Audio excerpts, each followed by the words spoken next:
24,000 శ్లోకాలతోటి రామాయణాన్ని రచించడం జరిగింది.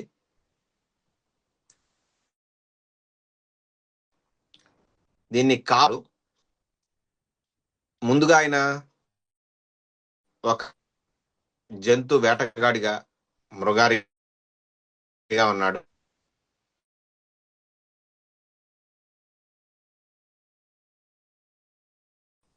కానీ ఎప్పుడైతే అప్పటి నుంచి ఆయన మారిపోవడం జరిగింది.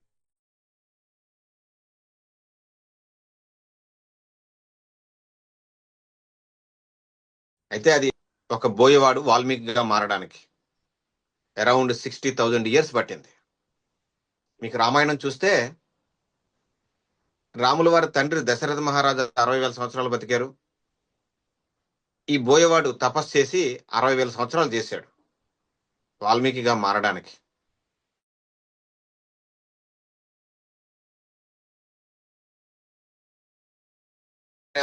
గొప్ప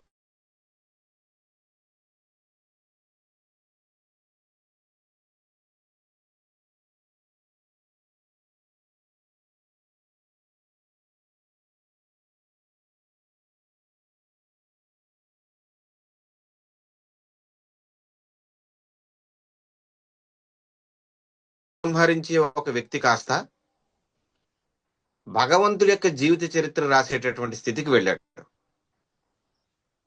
నిజానికి పుట్టుకతోటి ఎవరు పండితులు కాదు, అందరూ పామరులుగానే ఉంటారు. వాళ్ళకి ఉన్నటువంటి శ్రద్ధ, వాళ్ళకి తల్లిదండ్రులు నేర్పేటటువంటి విషయాలు, గురువులు నేర్పేటటువంటి అన్ని వాళ్ళనే గొప్పవాళ్ళుగా చేస్తాయి. ఆయన జంతువులను వేటాడే ఇంట్లో పుట్టాడు, జంతువులను వేటాడటమే జీవితంగా పెట్టుకున్నాడు. కానీ వైష్ణవుల వల్ల ఈ లోకానికి ఎంత మేలు జరుగుతుందంటే, వైష్ణవుల అనుగ్రహం ఉంటే ఎంత మేలు జరుగుతుందంటే, భగవంతుడి జీవితాన్ని వాల్మీకి అలా అయిన వాడే. అదృష్టవశాత్తు ఆయనకి పరంపరలో ఉన్నటువంటి గురువు శ్రీ నారదుల వారు దొరికారు. ఆయన సుకృతి కారణంగా ఆయన ఎన్ని రకాలుగా జీవహింస చేసినప్పటికీ నారదుల వారి యొక్క ఉపదేశం ద్వారా భగవంతుడు పంపిస్తే ఆయన భగవంతుడి యొక్క జీవిత చరిత్రనే లిఖించి తన ఆశ్రమంలో ఆ కథని మొట్టమొదటిగా ఆయన తన శిష్యులైనటువంటి శ్రీరామచంద్రుల యొక్క కొడుకులైనటువంటి లవకుశులకి నేర్పారు. దాన్ని ఎలా పాడాలో నేర్పించారు. అధ్యాయాలు అధ్యాయాలు అధ్యాయాలు అధ్యాయాలు అలా నేర్చుకున్నారన్నమాట. నిజానికి రామాయణ గాథని లోకానికి మొట్టమొదటి చెప్పింది, గ్రంథస్థం చేసింది వాల్మీకి అయితే లోకానికి పాడి వినిపించింది కావ్యం గనక అది భగవంతుడి యొక్క కుమారులే ఆ పని చేశారు. లవకుశుల ద్వారా ఈ కార్యక్రమం జరిగింది. ఎంత బాగా లవకుశులు రామాయణాన్ని పాడారంటే, వాళ్ళు అయోధ్య పురవీధుల్లో వెళుతూ ఉండగా వాళ్ళ యొక్క గానం విని శ్రీరామచంద్రుల వారు వాళ్ళని పిలిపించారు, స్వయంగా పాడించుకున్నారు. వాళ్ళను చూసినప్పుడు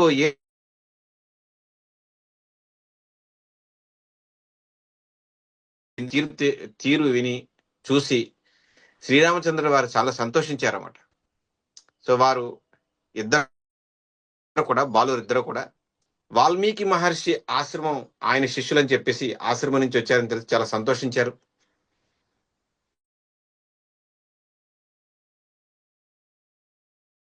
చక్కగా రామచంద్రుల వారి యొక్క కుమారులతోటే.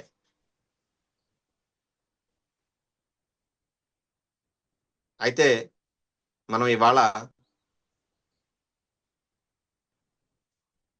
దశరథ మహారాజ్ గారికి పిల్లలు లేకపోవడంతో ఆయన యాగం చేయడం, భార్యల ముగ్గురికి యాగ ప్రసాదాన్ని ఇవ్వడం, ఒక్కొక్కరు ఇద్దరు అలా నలుగురు భగవంతుడి యొక్క అవతారం, అలాగా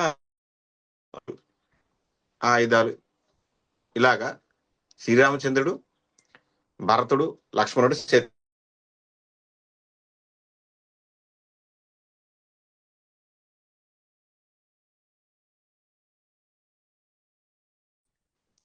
కొన్ని లక్షలు 10 నుంచి 20 లక్షల సంవత్సరాలు గడిచింది మనకి. 10 లక్షల సంవత్సరాలకు పైగా గడిచిపోయింది. అయినా ఇప్పటికీ రామాయణం ఇంత తాజాగా, ఇప్పటికీ అందరికీ ఆమోదయోగ్యంగా, ఆస్వాదనీయంగా, వినదగిందిగా, ఆసక్తి కలిగించేదిగా, ఆనందం కలిగించేదిగా ఎందుకు ఉంది? ఎందుకంటే ఏదైనా ఒక కథ మనకి జీవితంలో ఒకసారి తెలుసుకుంటే మళ్ళీ రెండోసారి తెలుసుకోవాలంటే ఆసక్తి ఉండదు. ఒకటే విషయాన్ని మళ్ళీ మళ్ళీ మళ్ళీ మళ్ళీ చెప్పాలంటే ఆసక్తి తగ్గిపోతుంది. కానీ శ్రీ రామాయణంలో రాముల వారి యొక్క ప్రవర్తన, ఆయన తీరు, ఆయన రాముడు ప్రయాణించినటువంటి వెళ్ళినటువంటి విధానం ఎవరైనా చూస్తే, తెలుసుకుంటే, ఉన్నది ఉన్నట్టుగా వాల్మీకి గారు రచించినటువంటి గ్రంథం ద్వారా, వాల్మీకి రామాయణం ద్వారా రాముణ్ణి ఇష్టపడిన వాళ్ళంటూ ఎవరు ఉంటారు అనమాట. ఇలా కూడా ఉండొచ్చా, ఉండగలరా అని అనిపించేలాగా రాముడు ఉంటాడు. రాముడిని అందరూ ఆదర్శంగా తీసుకుంటారు, రాముడిని అందరూ ఇష్టంగా తీసుకుంటారు, కానీ రాముడు లాగా ఉండలేరు.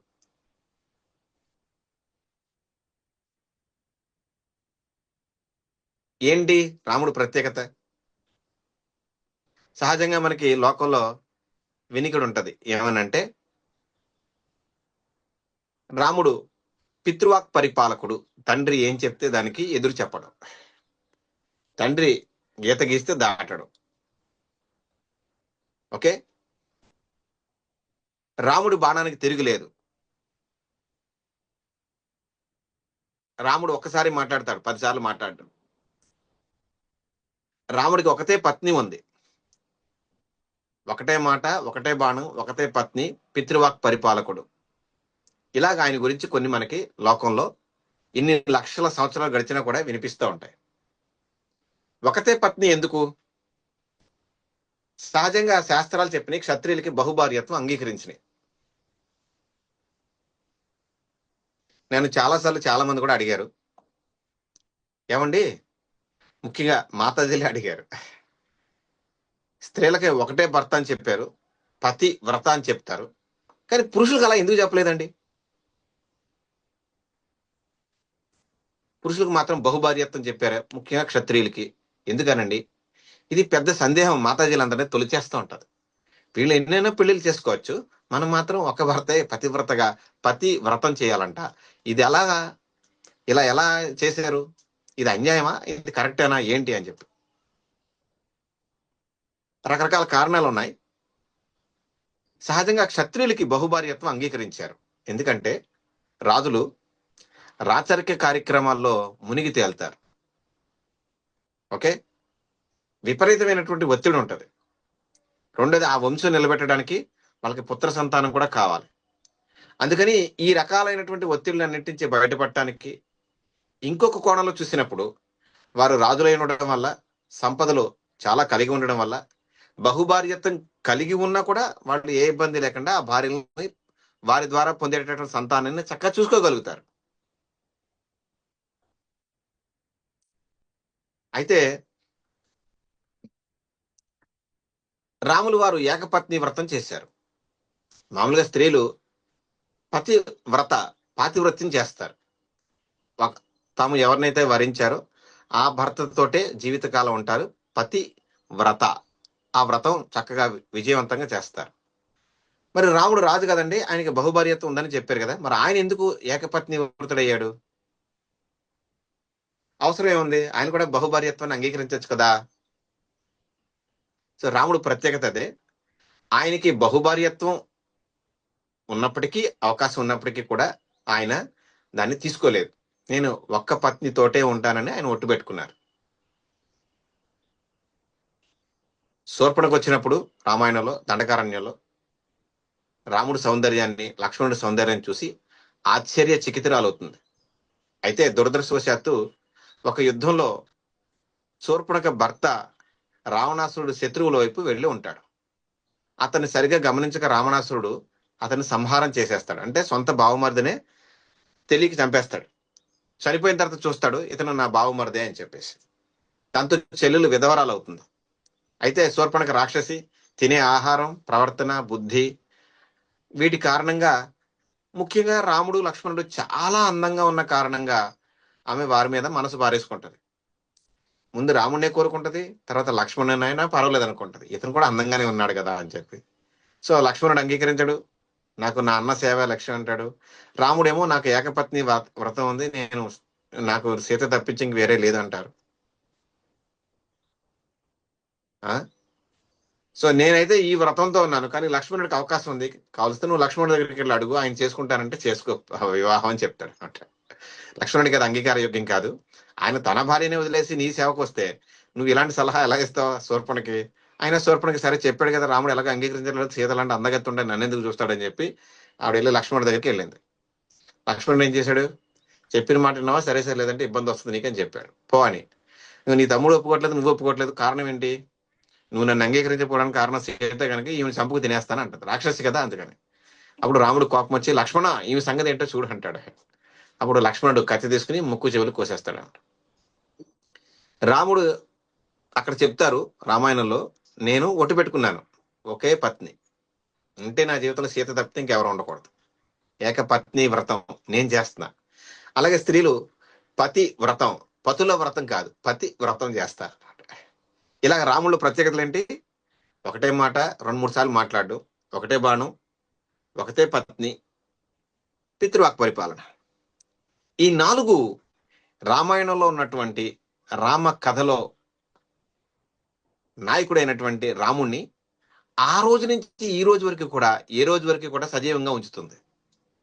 ఎందుకంటే ఈ భౌతిక ప్రపంచంలో మాట ఇచ్చి మాట తప్పడం చాలా సహజం. అందరూ మాట మీద నిలబడలేరు, రకరకాల ఇబ్బందులు ఉంటాయి. నిలబడకూడదని కాదు, వారి వారి సమస్యలు వాళ్ళకు ఉంటాయి, అలా నిలబడలేకపోవచ్చు. అందరం భీష్ముళ్ళు ఏం కాదు అన్న మాట మీద ఉండడానికి. అలాగే తండ్రి మాట వినడం అంత సులువైన విషయం కాదు. అంటే ఎవరు వినరని కాదు, ఉండేవాళ్ళు ఉండొచ్చు, కానీ రాముళ్ళ మాత్రం ఎవరు ఉండరు. ఎందుకంటే దశరథ మహారాజు గారు చెప్పారు, నాయన ఒకసారి రాయిలాగా వచ్చా, ఏంటండి రేపు ఉదయమే నీకు యువరాజు పట్టాభిషేకం, చలో వెళ్ళిపో అన్నారంట.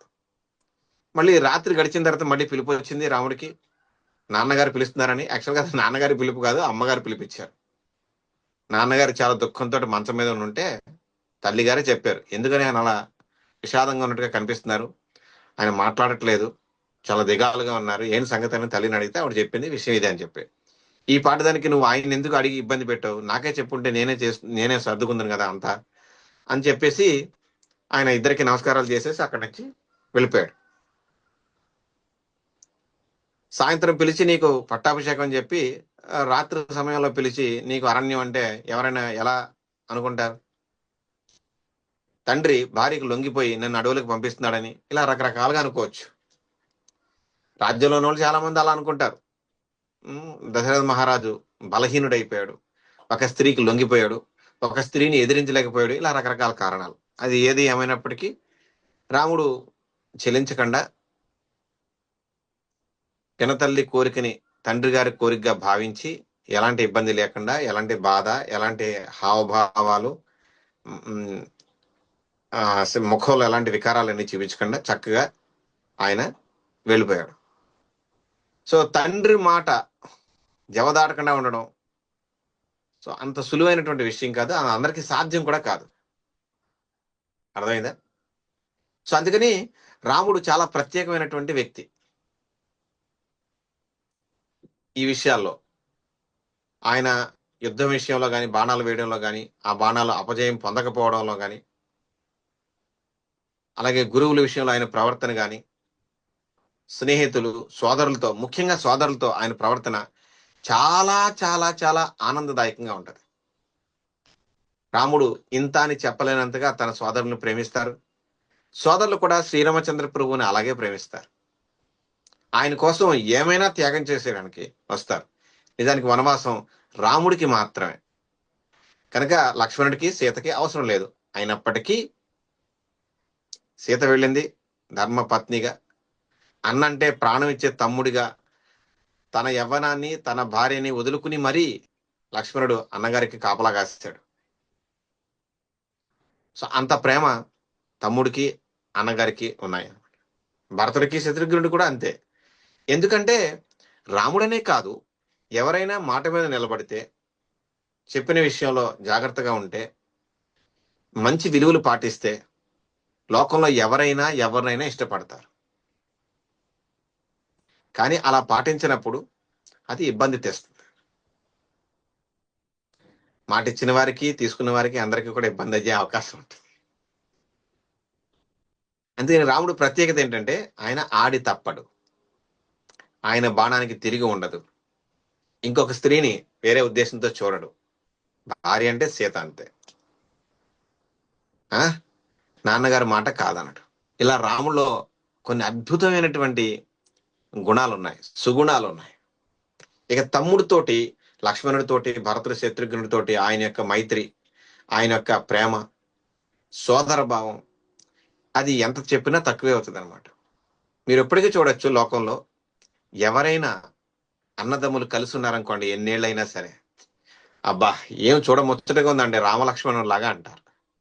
అంటే కృష్ణుడు బలరాముడు కూడా ఉన్నారు, కానీ ఈ రోజుకి ఎప్పుడో కొన్ని లక్షల సంవత్సరాల క్రితం జరిగిన కథలో భాగంగా ఎవరైనా ఇద్దరు అన్నదమ్ములు జీవితం మొత్తం కలిసే ఉన్నారనుకోండి, ఒకే కుటుంబంగా ఒకే ఇంట్లో కలిసి ఉన్నారనుకోండి, వాళ్ళిద్దరిని రామలక్ష్మణులతో పోలిస్తారు. ఎంత చక్కగా ఉన్నారు చూడండి. అప్పుడు ఎప్పుడో పురాణాల్లో విన్నాం, ఏదో రామాయణంలో విన్నాం, రాముడు అంట లక్ష్మణుడు అంట ప్రాణం అంట ఒకరికొకరికి. ఎందుకంటే రాముడు చెప్తాడు లక్ష్మణుడితోటి రామాయణంలో, లక్ష్మణ, సీత నా అంత ప్రాణం, ఓకే, నా లోపల ప్రాణం ఎవరో తెలుసా, ఈ సీత. నా బయటి ప్రాణం నువ్వే అంటారు ఆయన, నా బహిర్ ప్రాణం నువ్వే లక్ష్మణ అంటారు. అందుకని మనకి రెండు ప్రాణాలు కావాలి. సో భగవంతుడు రాముడు చెప్తారన్నమాట, శ్రీరామచంద్రుడు, సీత నా అంత, నువ్వు బయట బహిర్ అన్నాడు. అంటే వాళ్ళిద్దరిని అలా ప్రాణంగా భావిస్తాడు. వాళ్ళిద్దరు కూడా ఆయన అంత అలా ప్రేమిస్తారు. ఒకటే గుర్తుపెట్టుకోవాలి మనం ఈ రామాయణంలో తెలుసుకోవాల్సిన విషయాలు. మన ప్రవర్తన బట్టే ఎవరైనా ప్రేమిస్తారు మనల్ని. ఓకే, ఊరు మంచిదే, నోరు మంచిది అయితే ఊరు మంచిది అవుతుంది. మనం బాగా మాట్లాడితే మనల్ని అందరూ ఇష్టపడతారు, మనం తప్పుగా మాట్లాడితే మనల్ని వ్యతిరేకిస్తారు, మనల్ని ఇష్టపడరు. రాముడి యొక్క ప్రవర్తన ఇది ధర్మం అని ఒక గీత గీస్తే అరంగులం కూడా ఆ ధర్మ గీత దాటాడు ఆయన. రాముడిలో ప్రత్యేకత అది. ఎందుకు ఈ రోజు వరకు కూడా అందరూ మేము రామరాజ్యం తెస్తాం, మాకు ఒక్కసారి అవకాశం ఉండి అధికారం ఉండండి ఎందుకంటున్నారు? అంటే పరిపాలన అంటే రాముళ్లాగా చేయాలి, కొడుకు అంటే రాముళ్లాగా ఉండాలి, భర్త అంటే రాముళ్లాగా ఉండాలి, అన్నంటే రాముళ్లాగా ఉండాలి, స్నేహం అంటే రాముళ్లాగా చేయాలి, గురువుల్ని గౌరవించడం, గురువు మాట జవదాటకుండా ఉండడం అంటే రాముళ్లాగా ఉండాలి.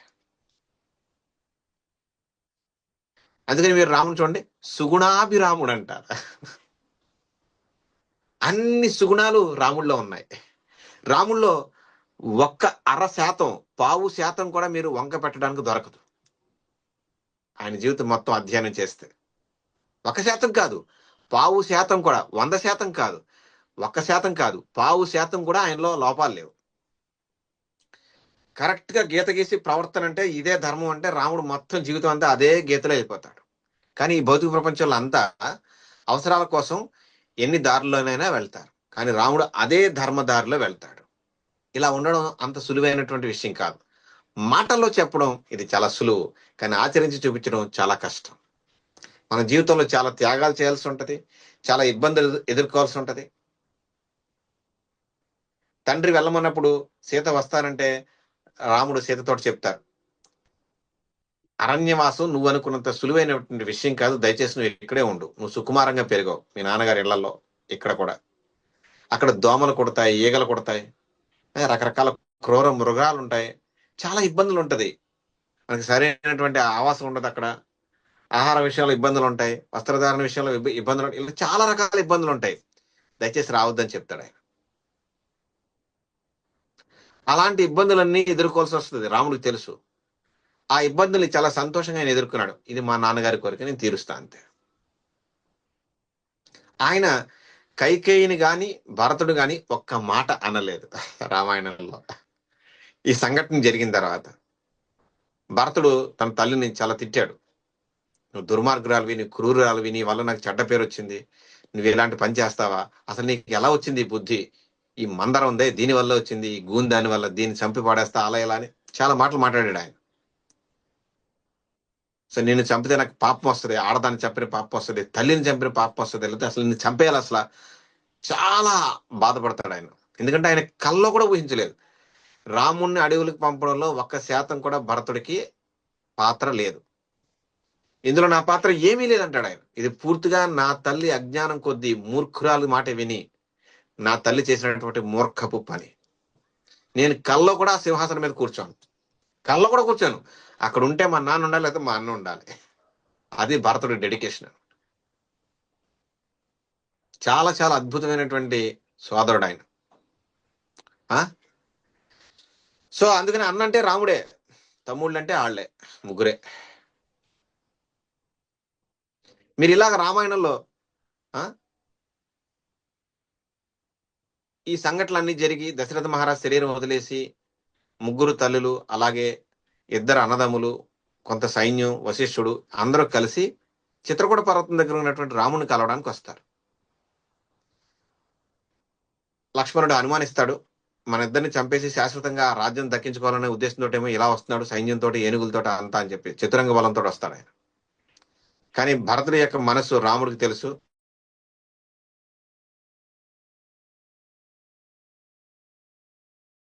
నువ్వు అనవసరం పడతాడు. అక్కడ వాళ్ళిద్దరి మధ్య సంభాషణ జరుగుతుంది రాజధర్మాల గురించి, ఇతరత్ర. ఆ సందర్భంలో భరతుడు తల్లిని కొంత దూషిస్తాడు. అన్న, నిన్ను అడవులకు పంపడంలో నా పాత్ర ఏమీ లేదు, నేనేదో మేనమామ, అమ్మమ్మ, తాతయ్య దగ్గరికి వెళ్ళి ఉన్నాను, ఈ లోపు మా అమ్మ చేసినటువంటి తప్పుడు పనులేది,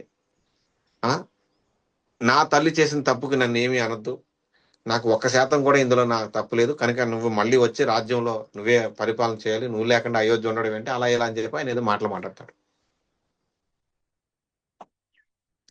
అక్కడ తల్లిని కొంత దూషిస్తాడు ఎవరు, భరతుడు. కానీ రాముడు వెంటనే చెప్తాడు, నువ్వు ఒక్క మాట కూడా కైకేయి అమ్మని నువ్వు అనడానికి వీల్లేదంటాడు అంతే. కౌశల్యని కానీ సుమిత్రని కానీ కైకేయిని కానీ వేరువేరుగా చూడడం, ముగ్గురిని ఒకేలా చూస్తాడు ఆయన. రాముడి యొక్క ప్రత్యేకత. పినతల్లి అని చూడడం. నా తండ్రి గారికి భార్య అయితే నాకు తల్లి అంతే, ఆవిడ నన్ను కన్నదా లేదా నాకు ముఖ్యం కాదు, మా నాన్నగారికి భార్య నా తల్లి అంతే. మా నాన్నగారు ఆదరించారంటే నేను తల్లిగా అంగీకరిస్తా అంతే. నేను దీని గురించి ఆర్గ్యుమెంట్ చేయడం, వాదించడం, ఆవిడ క్యారెక్టర్ అలాంటిది, ఆవిడ బుద్ధి అలాంటిది నేనేం మాట్లాడు, అదంతా మా నాన్నగారి ప్రాబ్లం.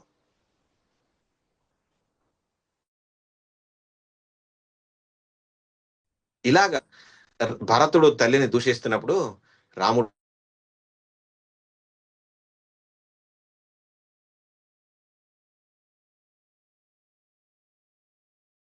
ఆగిపోతాడు. అంటే అన్నని ఏమి అనడానికి ఆయన ఇష్టం లేదు, తల్లిని అనడానికి ఇష్టం లేదు. విధి ఎలాంటిదంటే ఒక్కొక్కసారి మన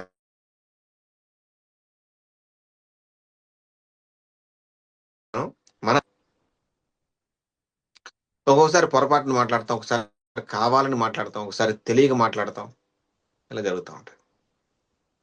అందుకని గుర్తుపెట్టుకోండి, సుతరాము తల్లిని నిందించడానికి రాముడు ఒప్పుకోలేదు. చాలా నిందించాడు భరతుడు, ఆయనకు నచ్చలేదు ఆవిడ చేసిన పని. చాలా ప్రత్యేకమైనటువంటి లక్షణాలు కలిగినటువంటి సుగుణాభిరాముడు, కోదండరాముడు, దశరథ రాముడు, అయోధ్య రాముడు, సీతారాముడు. ఎందుకంటే ఆయన పరివారాన్ని ఎవరైనా ఏదన్నా అంటే రాముడికి నచ్చదు. రాముడు ఎవరిని విమర్శించడు, దూషించడు. ఎవరైనా ఆయన అన్నా కూడా ఆయన దాన్ని లెక్క చేయడు, మౌనంగా ఉండిపోతాడు. అన్ని తన పెద్దలను ఎవరైనా దూషిస్తే మాత్రం ఆయన సుతరాము ఒప్పుకోడు. క్రమశిక్షణ అంటే గీత గీసి చూపిస్తే రాముని చూపించవచ్చు. అందుకనే అందరికి రాముడు అంటే చాలా ఇష్టం. అయితే దురదృష్టవశాత్తు చాలా మంది స్త్రీలకి రాముడి గురించి పూర్తిగా అవగాహన లేక రాముడు మంచివాడే, ఏకపత్ని వ్రతం చేశాడు, కానీ భార్యను అడవులకి పంపించేశాడు అని చెప్పేసి రకరకాలుగా మాటలు మాట్లాడుతుంటారు. ఎందుకంటే వారికి రామాయణం గురించి, రాముని యొక్క జీవితం గురించి వాల్మీకి మహర్షి రచించినటువంటి సంపూర్ణమైనటువంటి రామాయణ గ్రంథంలో ఉన్నటువంటి విషయాల గురించి అవగాహన లేక వాళ్ళు అలా మాట్లాడుతూ ఉంటారు. సో ఆయన ఎందుకు అడవులకి పంపించాడు, ఆవిడ ఎందుకు భూమిలోకి వెళ్ళిపోయింది,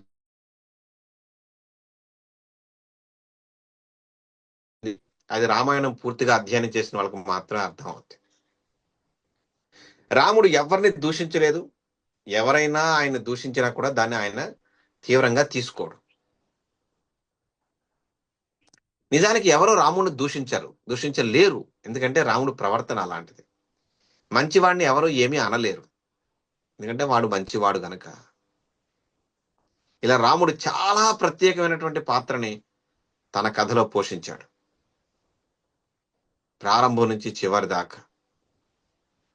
గురువుల దగ్గర కూడా.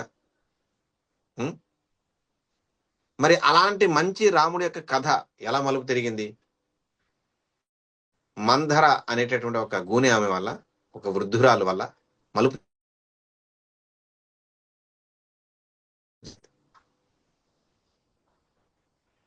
రాముడికి లేదు, కైకేయికి కూడా లేదు, మందరికి అసూయ కలిగింది. ఈ కథలో మనం అర్థం చేసుకోవాల్సింది, మనం మంచి వాళ్ళైనా కూడా మన చుట్టూ ఉన్న వాళ్ళు ఎవరైనా చెడ్డవాళ్ళు ఉంటే వాళ్ళు మనల్ని కూడా మన ఆలోచన విధానాన్ని మార్చేసి మనం తప్పులు చేసేలాగా మనల్ని ప్రోత్సహించే అవకాశం ఉంది, గుర్తుపెట్టుకోండి. అందుకని మనం ఎవరితో స్నేహం చేస్తున్నాం, ఎలాంటి వారితో స్నేహం చేస్తున్నాం, ఏ విధంగా స్నేహం చేస్తున్నాం, ఏ పద్ధతుల్లో స్నేహం చేస్తున్నాం అనేది కూడా తెలుసుకోవాలి.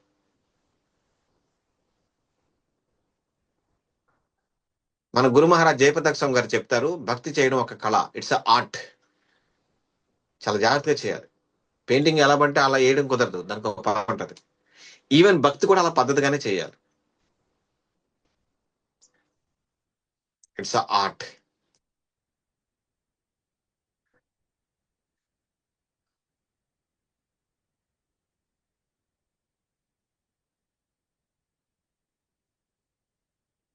సో రాముడి విషయంలో కూడా మనం చాలా జాగ్రత్తగా గమనిస్తే ఒక పద్ధతి అనేది మనం చూస్తాం అనమాట.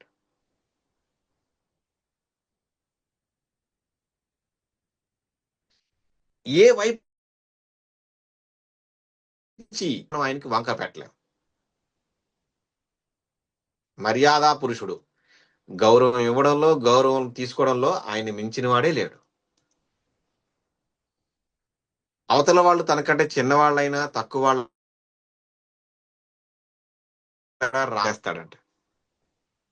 వినయానికి ఆయన మారు పేరు,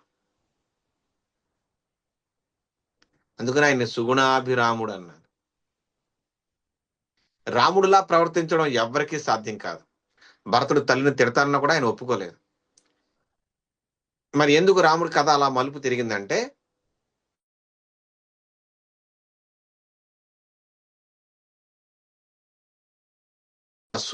అసూయ ఉంటది, అందరికీ ఉంటది, క్షమించాలి, స్త్రీ శరీరానికి ఇంకా ఎక్కువ ఉంటది. నేను మిమ్మల్ని ఏమనట్లేదు, దయచేసి అర్థం చేసుకోండి. ఆ శరీరం కలిగినటువంటి జీవికి ఈ అసూయ అనేది ఇంకొంచెం ఎక్కువ ఉంటది. అంటే పురుషులకు ఉండదని కాదు, పురుష శరీరానికి కూడా అసూయ ఉంటది, కానీ అసూయని వాళ్ళంత తీవ్రంగా తీసుకోరు. కానీ స్త్రీ శరీరం కలిగి ఉన్నప్పుడు అసూయ చాలా తీవ్రంగా ఉంటది. తనను కాకుండా ఎవరైనా పొగుడుతూ ఉంటే, తాను కాకుండా ఎవరైనా గొప్పవాళ్ళు అయి ఉంటే స్త్రీలు పురుషులు తట్టుకున్నట్టుగా తట్టుకోలేరు. అది వాళ్ళకు ఉన్నటువంటి ఒక ఒక దాని ఏమనాలి, ఒక సమస్య,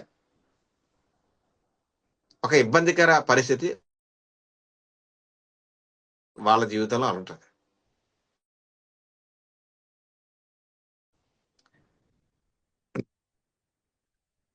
ఈ అసూయే రామాయణం మొత్తాన్ని మలుపు తిప్పింది.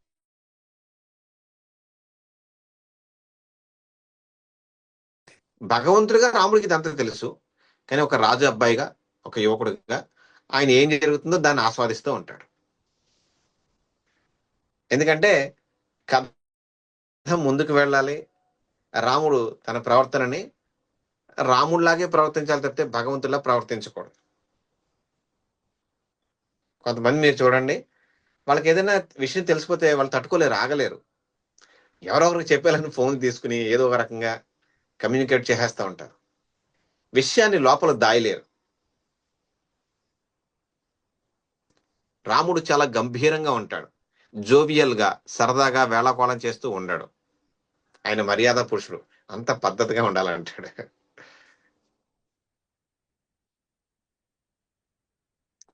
సో అనుకున్నంత ఈజీ కాదు రాముడిని అర్థం చేసుకోవడం, రాముడిలా ఉండడం, రాముడు చెప్పింది ఆచరించడం. చాలా కష్టం ఉంది.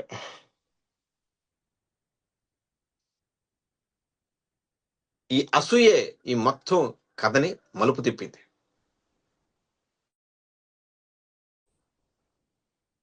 ఎవరి పతనం అయినా, ఎవరి జీవితంలో మలుపులైనా ఈ అసూయతోటే ప్రారంభం అవుతాయి.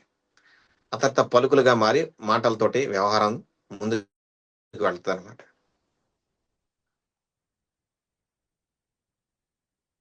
ఒకే ఒక్క స్త్రీ దుర్బుద్ధితో అందుకు శ్రీరాముడు వనవాసం చేయాల్సి వచ్చింది. ఆయన నారాయణుడే కావచ్చుగాక, కానీ ఒక క్షత్రియుల అబ్బాయి పాత్ర పోషిస్తున్నాడు గనక దానికి 100% న్యాయం చేశాడు.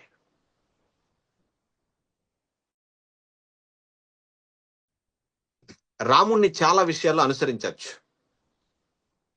మాట విషయంలో కొంచెం కష్టమైనప్పటికీ ప్రయత్నం చేయొచ్చు. ఏకపత్ని వ్రతం చేయొచ్చు. పితృవాక్ పరిపాలన చేయొచ్చు. యుద్ధం రాముళ్ళ చేయలేం. అఫ్ కోర్స్ మనం భౌతిక ప్రపంచంలో మనం చేసేది యుద్ధం, అది వేరే విషయం.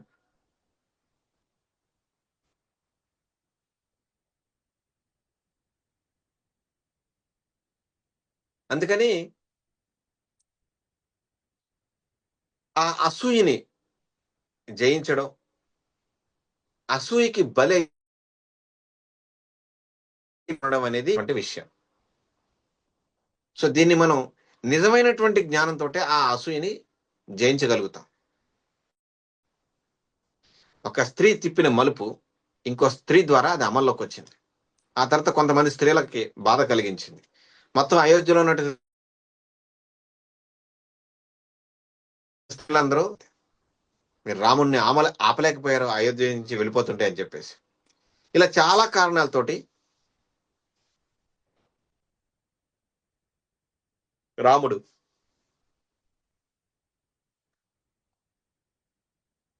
వనవాసం చేశారు. ప్రధానంగా ఒక స్త్రీకి వచ్చినటువంటి అసూయ వల్ల. ఒక స్త్రీకి ఉన్నటువంటి అసూయ వల్ల సీతను చూసి, రాముని చూసి సీతాపహరణ జరిగింది.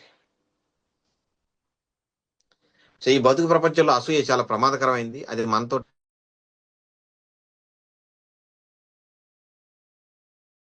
తప్పులేదు. ఏదో భర్త దగ్గర వరం పొందావు, ఒకసారి యుద్ధంలో భర్తకు సహకరించి చనిపోకుండా అక్కడి నుంచి తీసుకొచ్చేసి, దాంతో ఆయన 2 వరాలు ఇస్తానన్నారు, నువ్వు అడిగావు, తీసుకున్నావు. రాముడు నువ్వు అడిగినటువంటి కోరిక జవదాటకుండా ఆయన పాత్రని నిర్వహించాడు. కానీ నష్టం ఎవరికి జరిగింది? అయోధ్య ప్రజలకు జరిగింది, నలుగురు అన్నదమ్ములకి జరిగింది. దశరథ వారికి ఉన్న భార్యల చాలా ఆశించింది కైకేయి. తన కొడుకే రాజు అయితే తను రాజమాత అవుతుంది. కౌసల్యని మనం అప్పుడు పట్టించుకోవాల్సిన అవసరం ఉండదు, మన మాటే నడుస్తుంది. ఇలా సవతి పోరు గురించి చాలా చర్చ జరుగుతుంది రామాయణంలో. చివరికి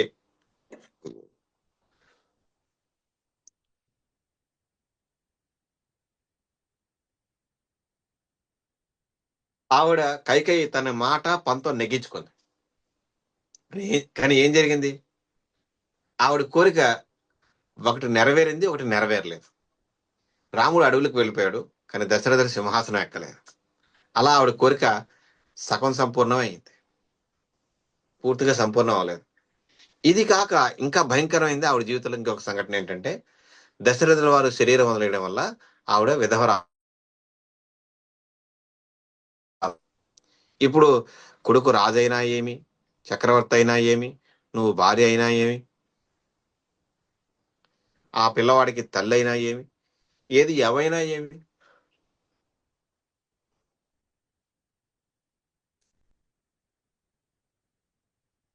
అన్నిటికన్నా ముఖ్యమైనటువంటి జీవితంలో భర్తని ఆవిడ కోల్పోయింది. చెప్పుడు మాటలు, అసూయ వల్ల స్త్రీలు గాని పురుషులు గాని ఇలా జీవితంలో నష్టపోవాల్సి రావచ్చు. తనకు మించినటువంటి కోరికను కోరుకుని శూర్పణఖ తను ముక్కులు చెవులు కోయించుకుని ఆవిడ నష్టపోవాల్సింది నష్టపోయింది.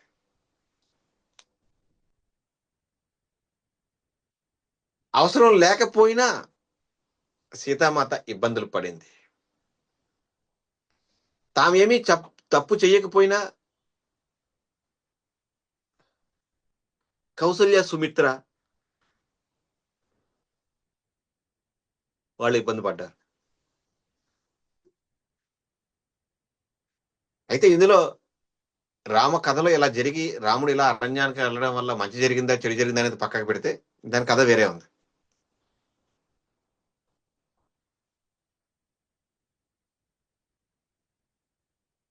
అది ఎందుకు జరిగింది ఎలా అనేది కూడా పక్కకు పెడితే ఎలా జరిగిందో చూస్తున్నాం మనం. అది అసూయ వల్ల ముందుకు జరిగింది కథ. అర్థమైందా? సో అందుకని అసూయ చాలా ప్రమాదకరమైంది. దాన్ని మనం భగవంతుడి గురించినటువంటి జ్ఞానాన్ని పొందుతూ పొందుతూ పొందుతూ తగ్గించుకోవచ్చు. ఒకసారి తగ్గమంటే తగ్గకపోవచ్చు. అది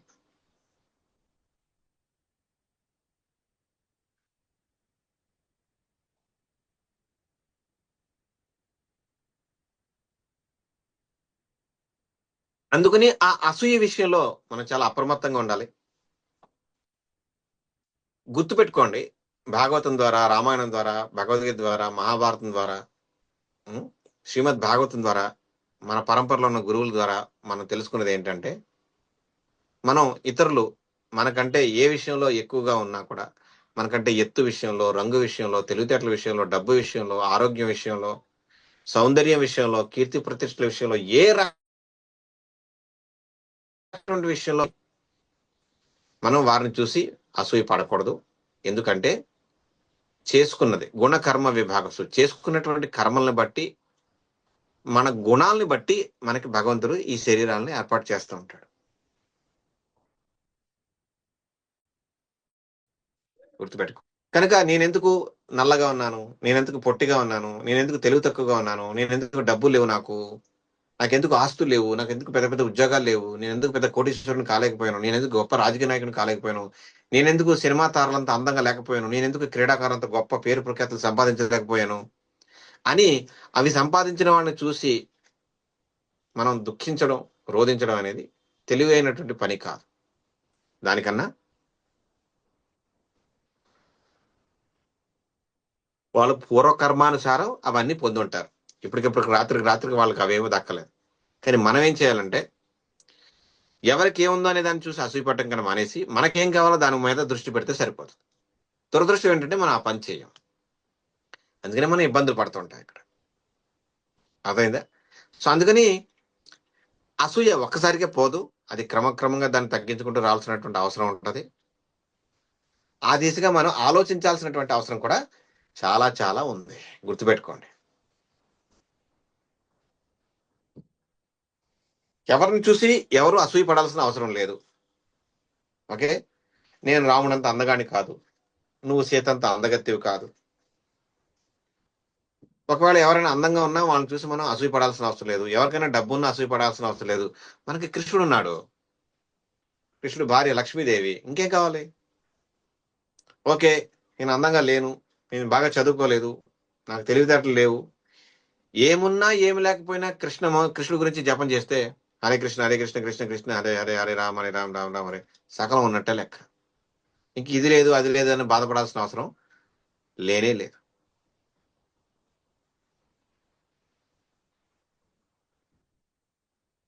అందుకని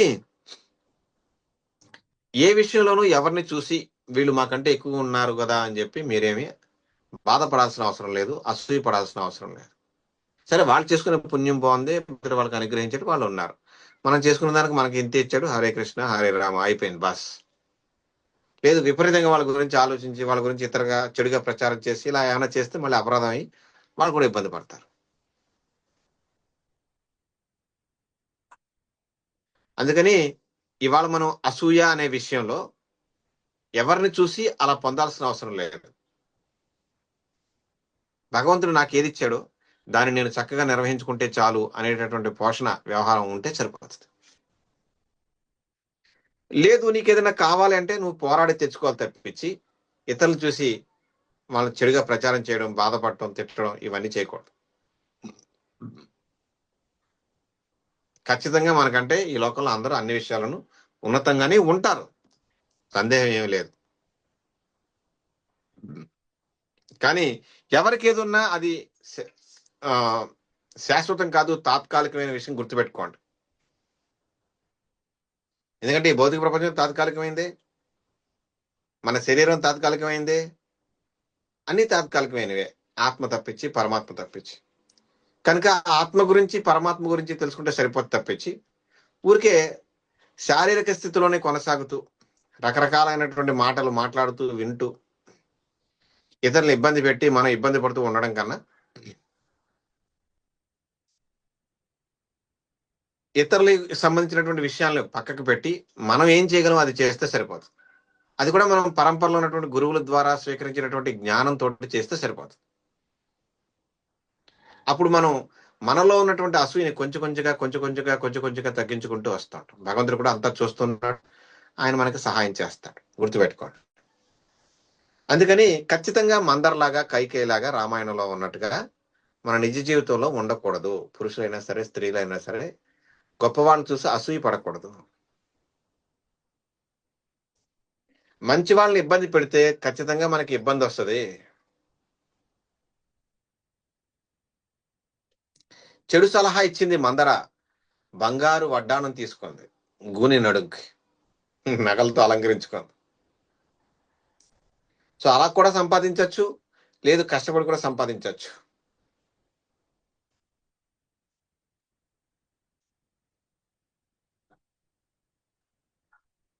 ఓకే. సో అయితే తాత్కాలికంగా నగలు పెట్టుకుని ఉండొచ్చు మందర, కొన్ని లాభాలు పొంది ఉండొచ్చు గాక, కానీ శాశ్వతంగా ఆవిడ